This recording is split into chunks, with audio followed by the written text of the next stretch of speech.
다니엘이 기도했고 친구들과 함께 기도해서 하나님께서 느부갓네살 왕이 꾸었던 그 비밀한 것을 이제 알게 해주셨죠. 그래서 이제 찾아왔습니다. 아모스 3장 7절에 보면 주 여호와께서는 자기의 비밀을 그 종 선지자들에게 보이지 아니하시고는 결코 행하심이 없으시리라 이렇게 말씀하세요. 그래서 하나님께서 하나님의 선지자들에게 어떤 일을 하실지를 계속 보여주시고 알려주시고 해 나가십니다. 예수님도 우리에게 약속하셨죠. 내가 너희를 이제 친구라 한다. 더 이상 종이라 하지 않고 너희를 친구라 한다. 왜? 종은 그 주인이 하는 일을 알지 못하기 때문이다. 친구는 내가 모든 것을 알려준다. 그 말씀의 의미입니다. 그러니까 우리가 이제는 하나님께서 어떤 일을 하시려고 하는지 우리에게 알려주시면서 해 나가시는 겁니다. 그래서 그 하나님을 믿고 우리가 계속해서 우리의 주어진 삶을 살기 바랍니다. 31절에서 35절 나장로님 읽어주세요. 네, 왕이여 왕이 한 큰 신상을 보았나이다. 그 신상이 왕의 앞에 섰는데 크고 광채가 매우 찬란하며 그 모양이 심히 두려우니 그 우상의 머리는 순금이요 가슴과 두 팔은 은이요 배와 넓적다리는 노시요 그 종아리는 쇠요 그 발은 얼마는 쇠요 얼마는 진흙이었나이다. 또 왕이 보신즉 손대지 아니한 돌이 나와서 신상의 새와 진흙의 발을 쳐서 부서뜨림에 그때에 새와 진흙과 놋과 은과 금이 다 부서져 여름 타작마당에 겨같이 되어 바람에 불려간 곳이 없었고 우상을 친 돌은 태산을 이루어 온 세계에 가득하였나이다. 네,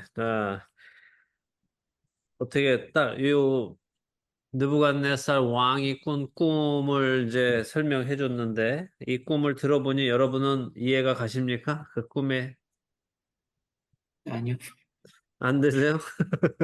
그럼 여러분도 똑같이 느부갓네살처럼 이게 뭔 꿈일까 고민하셨겠네요. 나라가 저기 되는 네.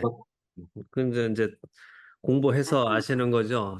처음에 거죠. 안 하고 그냥 우리가 들었으면은 이게 뭔 꿈인가 했겠죠.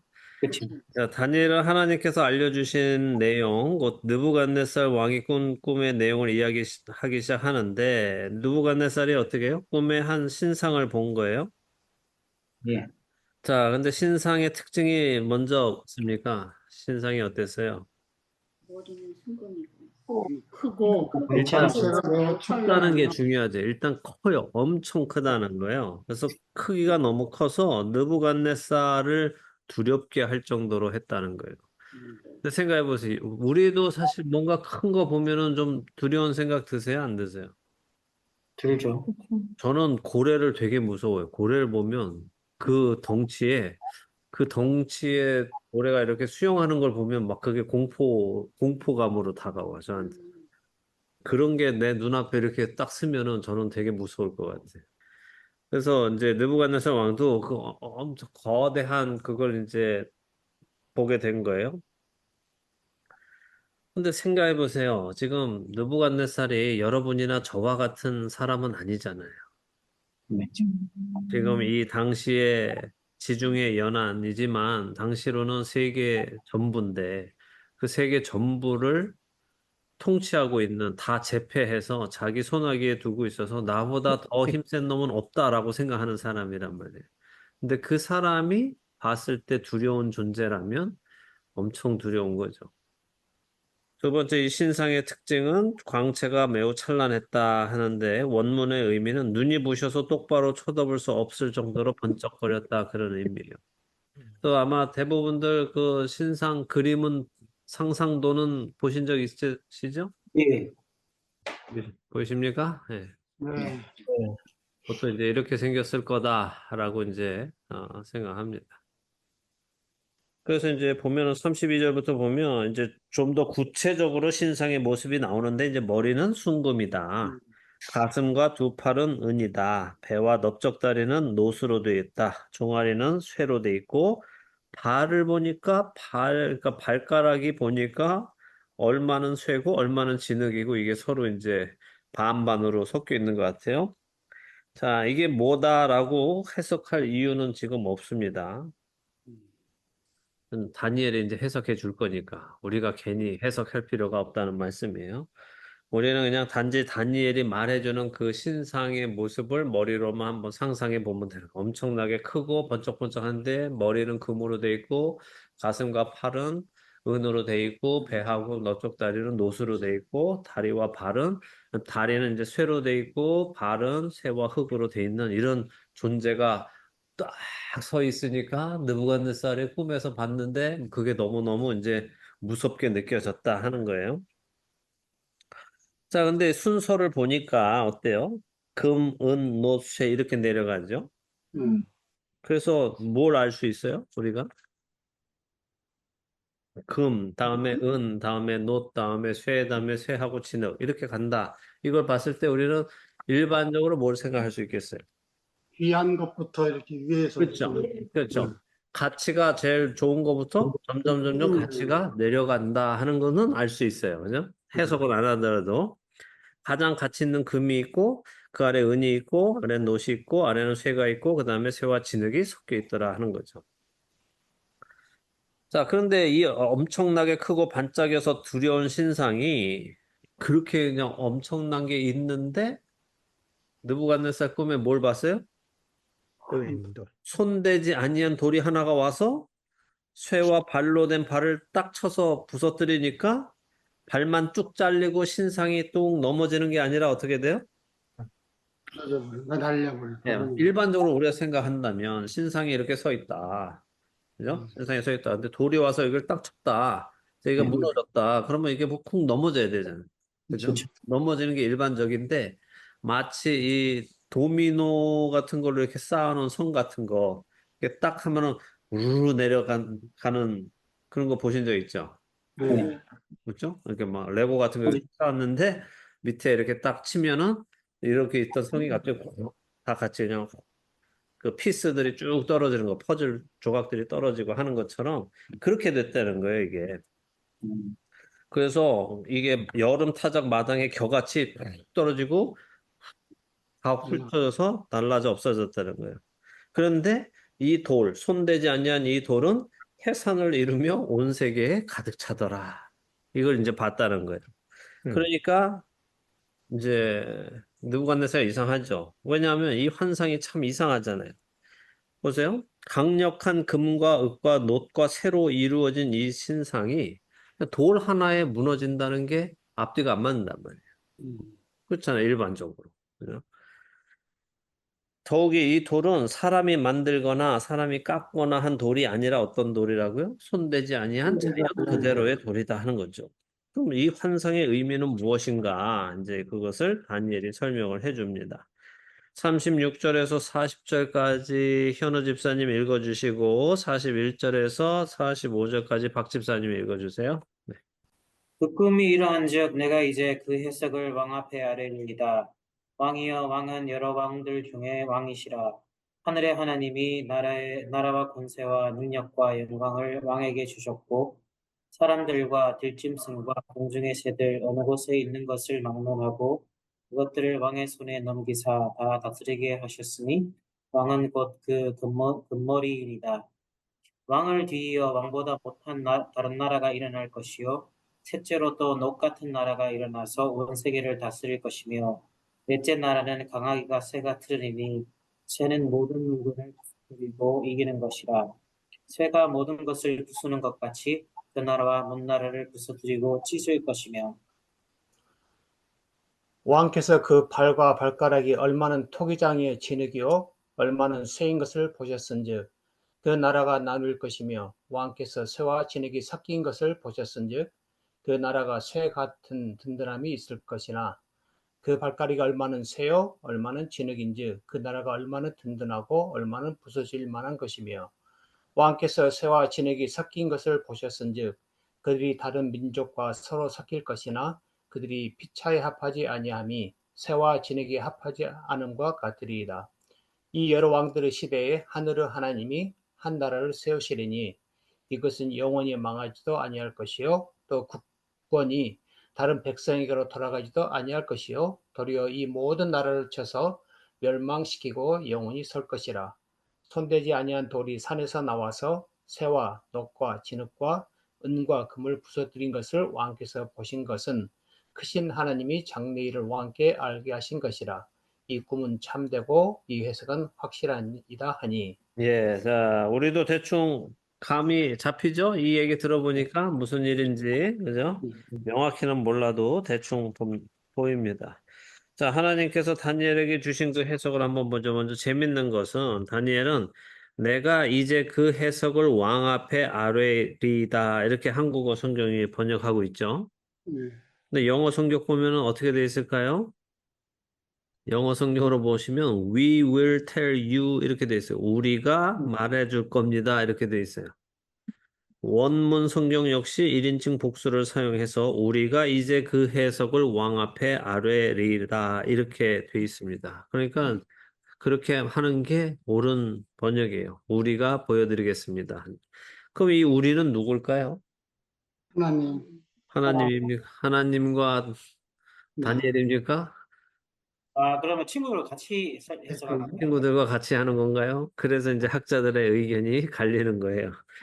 하나님과 다니엘이다라는 학자도 있고 다니엘과 새 친구들이다 하는 학자도 있습니다. 근데 하나님과 다니엘이라는 학자는 환상을 본 것은 다니엘 혼자고 왕 앞에 간 것도 다니엘 혼자니까 다니엘이 이 해석은 하나님께서 자신에게 주신 것을 자신이 말하는 것이기에 우리라고 표현한 것이다라고 주장하고 다니엘과 새 친구들이다라고 하는 학자들은 다니엘이 비록 혼자 환상을 보았지만 그 환상을 보는 과정에 친구들이 함께 기도로 동역했기 때문에 왕에게 그 사실을 알리는 것이다라고 말하기도 해요. 어쩌면 한국어 성경은 그 논란을 피하려고 그냥 나라고 번역을 했는지도 모르겠어요. 근데 정답은 없어요. 둘 다 가능하겠죠. 네. 다니엘과 하나님이든지 다니엘과 친구들이든지 아니면 하나님과 다니엘과 친구들 다든지 어쨌든 다니엘이 개인적으로 이 일을 하는 것은 아니다 하는 것은 분명한 거죠. 그러니까 한국어 번역은 잘못된 번역이에요. 자, 다니엘 말을 들어보니까 느부갓네살을 어떻게 불러요? 여러 왕 중에 왕입니다. 이렇게 부르죠. 그러니까 다시 말해서 당시에 여러 나라 왕들이 있지만 그 모든 왕들 위에 다스리는 가장 강력한 왕입니다라는 의미와 함께 지금까지 있었던 모든, 그러니까 역사 속에 있었던 모든 왕들 중에 당신은 왕 중에 왕입니다. 최고의 왕입니다. 하는 의미도 같이 가지고 있어요. 이런 대단한 영광과 권세는 느부갓네살 왕 당신의 힘으로 가진 것이 아니라 하늘의 하나님이 나라와 권세와 능력과 영광을 당신에게 주셔서 생긴 것입니다. 라는 말을 하는 거죠. 자, 이 하늘의 하나님이 곧 지금 느부갓네살에게 꿈을 꾸게 하신 분이고 그 꿈을 다니엘에게 보여주신 분입니다라고 이야기하고 있는 거예요. 자, 하나님께서 느부갓네살에게 주신 권세는 사람뿐 아니라 들짐승과 공중의 새들 어디에 있든지 그것들을 다 넘겨주셨고 다스리게 하셨습니다. 실제로 그래요? 아니면 과장법입니까? 실제로 그렇죠. 실제로 그렇습니까? 제가 성경을 공부하면 공부할수록 변하는 게 있는데 처음에 성경을 처음에 공부할 때는 저는 성경을 1.1획도 다 그냥 그대로 믿어야 된다고 생각했어요. 거짓말. 네. 그냥 말 그대로 다 받아들였단 말이에요. 근데 요즘 자꾸 성경을 점점 더 보다 보니까 성경 안에서 이게 그냥 그런 표현법이 그런 것인지 아니면 정말 그런 것인지 구분이 가기 시작했어요. 어떻게 구분이 가냐? 상식적으로 그냥 생각하면 돼요. 그러니까 자, 오늘 제가 요나서 원고를 쓰면서도 똑같은 얘기가 나왔어요. 요나서에선 자, 요나가 니느웨에 가서 말씀을 전하죠. 심판의 메시지를 전하니까 니느웨 사람들이 회개하고 금식하고 굵은 베옷을 입잖아요. 네. 거기에 모두 돼 있는지 아세요? 거기 짐승들과 그렇죠. 그죠? 예, 양떼와 소떼도 다 금식하고 네. 물도 먹이지 말고 걔네들도 다 베옷을 입었다 이렇게 돼 있는데 그럼 정말 소들한테 다 베옷을 입혔겠는가? 양들한테 다 베옷을 입혔겠는가? 거기 있는 짐승들 다 베옷을 입혔겠는가? 그래놓고 걔네들한테 빨리 하나님께 부르짖어. 그리고 너희의 악행에서 돌이켜. 이렇게 동물들한테 말을 했겠는가? 어떻게 생각하세요?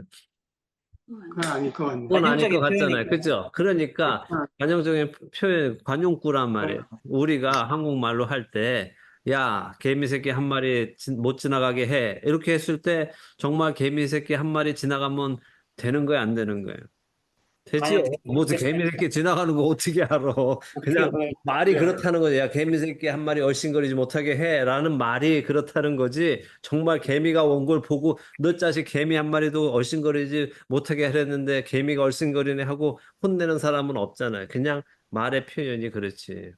그러니까 니느웨에 정말 한 사람도 빠짐없이 다 회개하였다 그런 의미인 것 같이 지금 여기서도 느부갓네살 왕에게 하나님께서 권세를 주셨는데 정말 모든 것을 다스리는 권세를 주셨습니다라고 말하는 거지 모든 동물이 정말 느부갓네살한테 와가지고 굽신굽신하고 하지는 않을 거 아니에요. 그죠? 그쵸.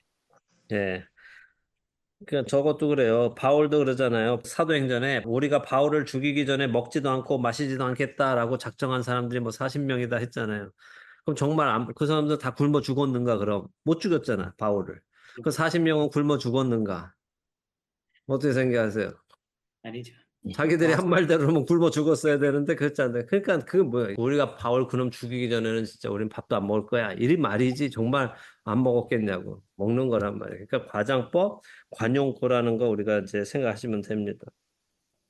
자, 그래서 이제 지금 이 느부갓네살한테 주어진 권력은 한국말로 하면 이렇게 번역하면 제일 좋아요. 공중에 나는 새도 떨어뜨릴 권세가 느부갓네살에게 있었다. 이렇게 이해하시면 되는 거예요. 떨어지라 그러면 떨어진다. 떨어지라 그러면 떨어진다. 날아가는 새도 내려와 이러면 네 하고서는 그냥 내려올 정도라는 거죠. 네. 중요한 것은 이 엄청난 권력이 느부갓네살 자신의 능력으로 나온 게 아니라 하나님이 그에게 주셨다는 거예요. 이게 우리가 계속해서 이 다니엘서를 읽으면서 공부하면서 배워야 되는 거예요. 권력이 누구에게로부터 나오나. 겉으로 보면 남의 나라 다른 사람에게 있는 것 같지만 그것을 주신 분이 하나님이시다. 그죠? 그러면 이제 올해 이제 대통령 선거가 누가 되든 누가 그 권세를 주시겠냐는 거예요. 하나님이시. 하나님이 주시는 거죠. 그죠? 우리는 누가 되게 해주세요 라고 하는 것보다 누가 되면 좋겠습니다는 있죠. 당연히. 두 당 중에 누군가 더 하나님께 덜 적대시 되는 나라를 만들어 갈 것인가를 생각하면서 하나님의 말씀에 덜 거스르는 사람을 뽑아줘야 되는 건 맞는데, 비록 하나님의 말씀을 더 거스르는 사람이 대통령이 된다 하더라도 그 주권은 누구에게 있다? 하나님께 있고, 하나님께서 하시려는 일이 있다는 거예요. 그래서 우리가 그걸 인정해야 되는 겁니다. 자, 어쨌든, 이제, 지금 이 권력을 주신 분이 하나님이시다라고 말했을 때, 느부갓네살은 충격을 받았겠죠. 왜, 어떤 충격을 받았을까요? 자기가 이루었다고 생각하겠죠. 자기가 이루었다고 생각하기보다 자기 나라 신, 자기 민족 신, 바벨론 신이 자기한테 줬을 거라고 생각하고 있었을 거란 말이에요. 일반적으로 당시에는 두 민족이 싸우면 그 민족의 신들이 싸우는데 민족의 신이 이긴 신이 더 힘이 세다라고 믿으니까 그래서 권력을 줬다라고 생각했으니까 분명 바벨론의 신이 자기에게 힘을 줬을 거라 생각했는데 그게 아니라 다니엘이 섬기는 하늘의 하나님이 자기에게 줬다고 하니까 충격일 거란 말이에요. 왜? 이 다니엘이 섬기는 하나님은 그 나라를 자기의 포로로 만들어줬는데 어떻게 그 나라의 신이 나에게 권력을 줄 수 있을까? 충격이겠죠. 그런데 지금 현재 일어나는 이 일을 보니까 인정 안 할 수가 없는 거예요. 그렇죠? 이 비밀스러운 일을 말해주는 걸 보면 인정을 안 할 수가 없는 거죠. 근데 이게 지금 바벨론의 신이 이스라엘의 신을 이겨서 자신이 그 나라 사람들을 노예로 데리고 왔다고 생각하고 있었을 텐데 그게 아니라 이스라엘 하나님, 여호와 하나님이 이 일을 허락하셨기 때문에 이 일이 일어났다라는 것을 알고 나니까 충격이 있을 겁니다. 근데 이 예언은 이미 예레미야서 27장 5절, 7절에도 기록이 돼 있고 에스겔서 26장 7절에서 14절에도 기록이 돼 있어요. 제가 그 중에 예레미야 27장 5절, 7절만 읽어 드릴게요. 하나님이 이렇게 말씀하시는 거예요. 나는 내 큰 능력과 나의 쳐든 팔로 땅과 지상에 있는 사람과 짐승들을 만들고 내가 보기에 옳은 사람에게 그것을 주었노라. 이제 내가 이 모든 땅을 내 종 바벨론의 왕 느부갓네살의 손에 주고 또 들짐승들을 그에게 주어서 섬기게 하였나니 모든 나라가 그와 그의 아들과 손자를 그 땅에 기한이 이르기까지 섬기리라. 또한 많은 나라들과 큰 왕들이 그 자신을 섬기리라 하셨어요. 이미 예레미야서에 그 놀랍겠죠. 생각해 보세요. 느부갓네살은 이스라엘 사람도 아닌데 자기 이름이 이스라엘 사람의 예언서에 선지서에 나와 있다는 것을 보면 얼마나 놀라겠어요. 그죠? 그리고 거기에 이미 하나님이 내가 이 권세를 바벨론의 느부갓네살한테 줄 거다 이렇게 미리 해놓고 계시니까 이거는 안 믿을 수가 없는 거죠. 놀라운 일인 거죠. 또 이제 에스겔서에도 같은 이야기가 있습니다. 자, 느부갓네살이 지금 이 사실, 곧 이스라엘의 하나님께서 자신에게 권력을 주셨다는 사실을 아는지 모르는지는 모르지만 결국 다니엘 4장에 가면 느부갓네살은 자신의 권세가 하나님께로 온 것을 뼈저리게 경험하는 일을 당하게 돼요. 그거는 이제 그때 가서 다시 보도록 하고요. 자, 결국 큰 신상의 머리, 곧 금으로 된 강력하고 가치 있는데 그 머리는 누구라는 거예요? 느부갓네살 왕 당신입니다. 그리고 곧 당신의 나라 바벨론을 상징하는 것입니다 하는 거죠. 자, 이 엄청난 세력의 바벨론은 주전 605년에서 주전 539년까지 총 66년간 권력을 잡았다가 사라집니다. 자, 39절에 보면 느부갓네살 왕 당신을 이어서 왕보다 못한 은으로 된 가슴과 팔을 상징하는 다른 나라가 일어날 것입니다. 라고 해요. 그 후에 더 못한 다른 나라 왕 노스로 된 배와 넓적다리로 상징되는 나라가 일어나서 또 온 세계를 다스릴 것입니다. 라고 해석해 줍니다. 이 두 번째 나라하고 세 번째 나라가 어느 나라이냐 아셔도 되고 지금 모르셔도 돼요. 상관없어요. 하나님의 계시는 시간이 가면서 점점 더 구체화되어져 가고 지금 이 환상은 나중에 가서 또 다시 나오고 좀 더 구체적으로 하나님께서 알려주시기 때문에 우리도 그렇게 알아가죠. 미리 지금 이게 뭐다, 이 나라는 무슨 나라다 그거 할 필요는 없다고 생각해요.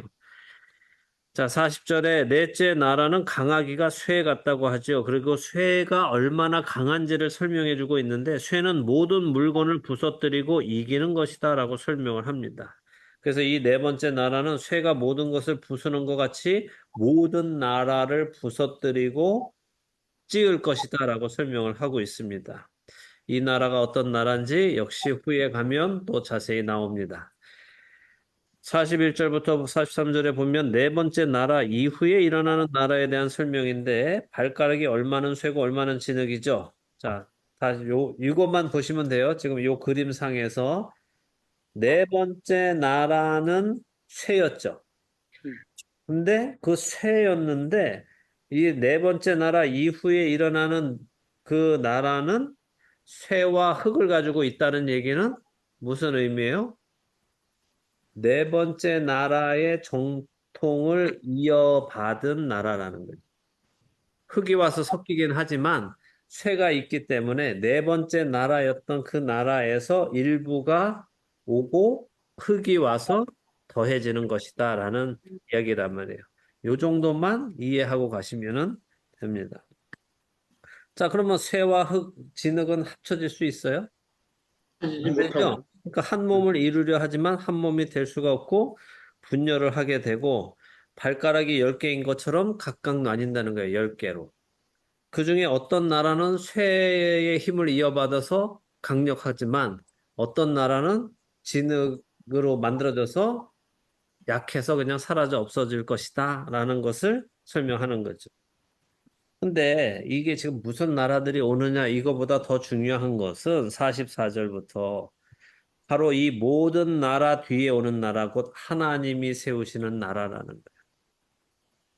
근데 이 나라가 언제 세워져요?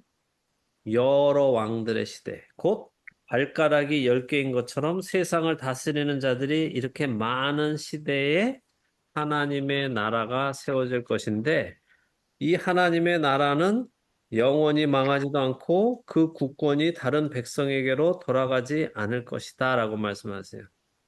자, 이 나라가 언제 세워진다고요? 여러 나라, 예. 여러 이거 머리 안에 그림을 그려 놓으셔야 돼요. 머리 나라, 가슴 나라, 배 나라, 다리 나라, 이후에 발 나라. 발 나라일 때 그때에 하나님의 나라가 세워진다는 거예요. 그러니까 지금까지는 다 왕이 사실은 하나였는데 마지막 발 나라 때는 왕이 얼마나 되는 거예요? 열린. 열이 되는 거예요, 열. 막 이렇게 열국이 막 이렇게 서로 막 다스리고 있는 그때 하나님의 나라가 세워질 것인데 이 하나님의 나라는 망하지 않고 다른 백성에게 그 주권이 가지도 않을 것이다라고 얘기하죠. 그러면 이 앞에서부터 머리에서부터 지금 이어지는 나라는 아무리 이 나라가 강해도 금이든 은이든 노시든 쇠든 강해도 계속해서 사라져 없어진단 말이에요. 그 다음 나라가 와서 테이크오버 한단 말이에요. 느부갓네살 바벨론이 아무리 강해도 그 다음에 오는 자 바사죠. 페르시아가 메데 페르시아가 두 이제 팔이잖아요. 메데와 페르시아 두 나라가 하나가 되는 이 나라가 와서 바벨론을 가지고 없어지고 배로 상징되는 헬라 알렉산더가 나타나서 또 이것들을 다 사라져 없어지고 철로 상징되는 로마가 와서 이것을 다 또 가지고 가지만 그래서 로마 이후에는 여러 나라가 생겨나고 많은 나라들이 다 왕들이 있지만 하나님의 나라가 그때 세워지는데 이것은 아무도 가져갈 수 없는, 무찌를 수 없는 그런 나라다라고 하나님께서 느부갓네살에게 보여주셨고 다니엘한테 그 해석을 해주신 거예요. 이해되셨어요? 네, 네. 그래서 이제 다니엘이 이 얘기를 하는 거죠. 이 나라는 그때까지 있던 모든 나라들을 쳐서 멸망시키고 영원히 설 것이다. 이것이 바로 느부갓네살 왕이 꿈에 본 손대지 않은 돌이 산에서 나와서 새와 녹과 진흙과 은과 금을 부순다는 꿈의 해석이며 느부갓네살 왕 당신이 이 꿈을 본 이유는 하나님께서 이 일을 이루실 것이라는 것을 왕에게 알려주시기 위함입니다라고 설명을 해준 겁니다. 46절에서 49절 영규 집사님. 이에 느부갓네살이 엎드려 다니엘에게 절하고 명하여 예물과 향품을 그에게 드리게 하니라. 왕이 대답하여 다니엘에게 이르되 너희 하나님은 참으로 모든 신의 신이시요 모든 왕의 주제시로다. 내가 능히 이 은밀한 것을 나타내었으니 내 하나님은 또 은밀한 것을 나타내시는 자시로다. 왕이 이에 다니엘을 높여 귀한 선물을 많이 주며 세워 바벨론 온 도를 다스리게 하며 또 바벨론 모든 박사의 어른을 삼았으며 왕이 또 다니엘의 청구대로 사드락과 메삭과 아벳느고를 세워 바벨론 도의 일을 다스리게 하였고 다니엘은 왕궁에 있었더라. 네, 자, 다니엘의 해석을 들은 느부갓네살 왕이 다니엘에게 절합니다. 왜 그래요? 그의 꿈과 해석을 듣고 다니엘의 말과 다니엘의 하나님을 인정한다는 표시죠. 그렇지만 이게 과연 일반적입니까? 지금 느부갓네살이 누구라고요? 왕, 당대의 최고의 권력자인데 그가 지금 히브리에서 온 노예 엎드려서. 아이한테 절을 한다는 게 말이 안 되죠. 그죠? 그런데도 그렇게 한다는 건 하나님의 거룩하심이 거기에 임재한 것이고 그 앞에 엎드러질 수밖에 없었던 거예요. 자, 그만큼 느부갓네살은 다니엘의 말을 통해서 하늘에 계시는 그 하나님을 인정하지 않을 수 없었죠. 그래서 예물과 향품을 줍니다. 이 예물이나 향품은 다 신에게 바치는 물품인데 다니엘한테 준다는 것은 다니엘이 그 하나님이라는 신으로부터 보냄받은 선지자이다 하는 것을 좀 인정하는 인정. 거예요. 네. 그리고 또 느부갓네살이 인정하는데 너희 하나님 곧 유대의 하나님은 참으로 모든 신들의 신이고 모든 왕의 주인이시다. 내가 나의 꿈을 알았다는 것은 그 꿈을 꾸게 하신 그 하나님이 가르쳐 주셨기 때문인 것 외에 다른 방법이 없다는 것을 내가 인정한다. 그분 정말 하나님 맞다, 신이다 하는 거죠. 그래서 이로 인해 느부갓네살은 다니엘을 높이고 그를 바벨론 온 지방을 다스리게 하고 모든 지혜자의 어른, 곧 최고 높은 자리에 앉혔고 다니엘뿐 아니라 다니엘의 친구들 하나냐, 미사엘, 아사랴도 함께 세워서 바벨론 여러 지방에 일을 다스리게 했습니다. 그리고 다니엘은 왕공, 그러니까 느부갓네살 곁에 두고 일을 하게 시켰다는 거죠. 그러니까 아까 거기에서 우리가 볼 때, 우리가라고 할 때 친구들도 포함되어 있는 게 맞을 것 같아요. 그죠? 자, 생각해 봅시다. 다니엘이 높은 자리에 가려고 스스로 노력했습니까? 아니요. 아니죠? 네. 다니엘이 한 건 뭐예요? 하나님께 기도하고 다니엘은 그냥 거룩하게 산 것뿐이에요. 하나님의 백성으로 하나님의 말씀에 순종하며 살았어요. 그런데 노예였던 다니엘이 이렇게 바벨론의 모든 지혜자들의 최고 높은 자리에 올라갔고 바벨론 모든 나라를 다스리는 역할을 맡게 되는 거죠. 자, 그래서 겸손하면 하나님이 높이시고 자기가 스스로 교만한 자리에 올라가려면 하나님이 내리십니다. 그러니까 요셉이나 다니엘 다 보면 자기들의 삶에서 거룩하게 산 거 외에는 없어요. 높은 자리에 올라가려고, 총리에 올라가려고 뭐 준비 작업을 하거나, 뭐 여기저기에 돈을 쓰거나, 뭐 학식을 미리 겸비하거나 이런 게 없단 말이죠. 하나님께서 신실하면 그 자리에 올려주시는 거예요. 또 여기서 우리가 생각할 게 뭐예요? 세상에 아무리 사람들의 권력이 하늘을 찌르는 듯 해 보여도 나는 새를 떨어뜨리는 권력이 있어도 하나님의 나라만 남는다는 거예요. 결국에는. 하나님의 나라만이 남는다는 것을 처음부터 지금 보여주고 계시고 그렇게 우리의 심령에 이걸 새겨놔야 돼요. 왜냐하면 우리는 눈에 보이는 게 연약해요. 눈에 보는 거에 빠진단 말이에요. 눈에 보이는 것에 우리의 마음을 뺏기죠. 처음부터 에덴 동산에서부터 부함직도 하고 먹음직도 하고 탐스러워서 하나님의 말씀을 잊어버리고 눈에 보이는 것을 우리는 선택한단 말이에요. 그래서 이 세상을 살아가면서도 우리가 믿음으로 산다 하면서 말씀을 읽고 그 말씀을 우리의 마음 안에 가지고 있어도 당장 눈앞에 보이는 것 때문에 우리의 믿음이 흔들리는 경우가 너무 많죠. 이게 하나님의 말씀은 멀리 있는 것 같고 당장 내 눈앞에 있는 이것이 모두인 것처럼 나를 행복하게 해줄 수 있는 것처럼 내가 이걸 놓치면 나는 불행하게 될 것처럼 생각되는 것들이 많단 말이에요. 그래서 결국 이것 타협해서 이것들에게 나를 내어주고 하지만 이게 다 하나님께서는 그렇게 하면 안 된다 하는 것을 보여주고 계시는 거예요. 영원히 남는 것은 하나님 나라밖에 없다는 거예요. 그래서 우리가 제대로 투자를 하려면 그죠? 어디다 투자를 해야 돼요? 네. 영원한 것에 투자를 해야죠. 그죠? 성경은 우리에게 이미 알려주세요. 뭐가 영원히 남을 것이고, 뭐가 가장 너에게 큰 유익을 줄 것인지, 큰 베네핏을 줄 것인지 알려주셨어요. 그런데도 우리는 거기에 투자를 잘 안 하고 자꾸 눈앞에 있는 거, 그죠? 오늘 주가 올라가는 거 여기에 막 이래가지고 내일 생각 안 하고 여기에 이거 막 한단 말이에요. 말씀을 신뢰하시고 말씀이 하시는 것을 듣고 그 말씀을 신뢰하고 영원한 것에 투자하는 우리가 되기를 바랍니다. 아멘. 그래서 눈에 보이는 것에 흔들리지 마시고 하나님 말씀 신뢰하시면서 사세요. 네. 네. 네.